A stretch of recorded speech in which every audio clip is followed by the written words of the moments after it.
Hello, Jen here.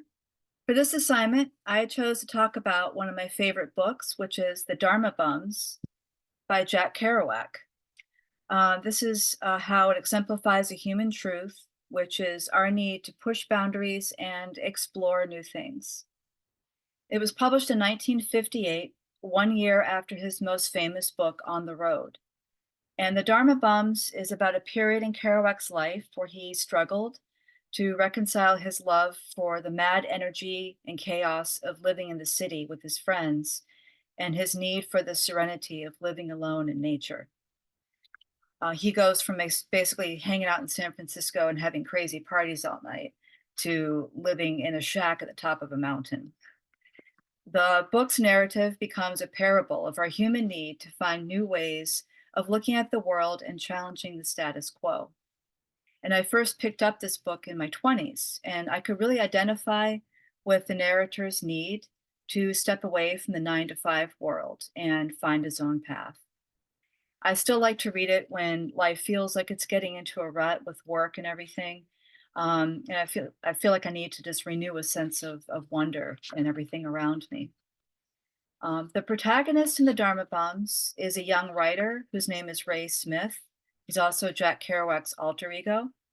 And Ray is seeking enlightenment by traveling up and down the West Coast, hopping freight cars, which is something people used to be able to do, while staying in Berkeley with his college friend, Alva Goldbrook, also known as Allen Ginsberg. Ray meets a local mountaineer and scholar named Jaffe Ryder, who in real life was one of Kerouac's oldest friends, Gary Snyder, a poet. Jaffe is a Zen Buddhist and a self-proclaimed madman. And he takes Ray and his friend Alva on a mountain climbing expedition into the high Sierras. It's a long hike up the Matterhorn, and Ray is finding himself being really pushed to his limits. As they approach the peak, he becomes terrified of falling down the mountain. But then he has an epiphany when he sees Jaffe bounding back down the trail after reaching the peak.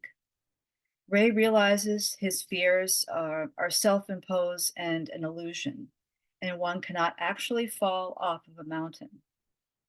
The Dharma Bums, it takes the reader on a trip through the birth of the Beat Generation.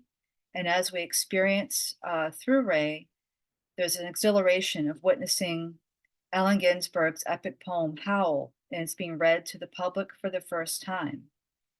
With his friends Ginsberg and Snyder and the speed-obsessed Neil Cassidy, Kerouac expressed a new ideal to the youth of the post-World War II generation.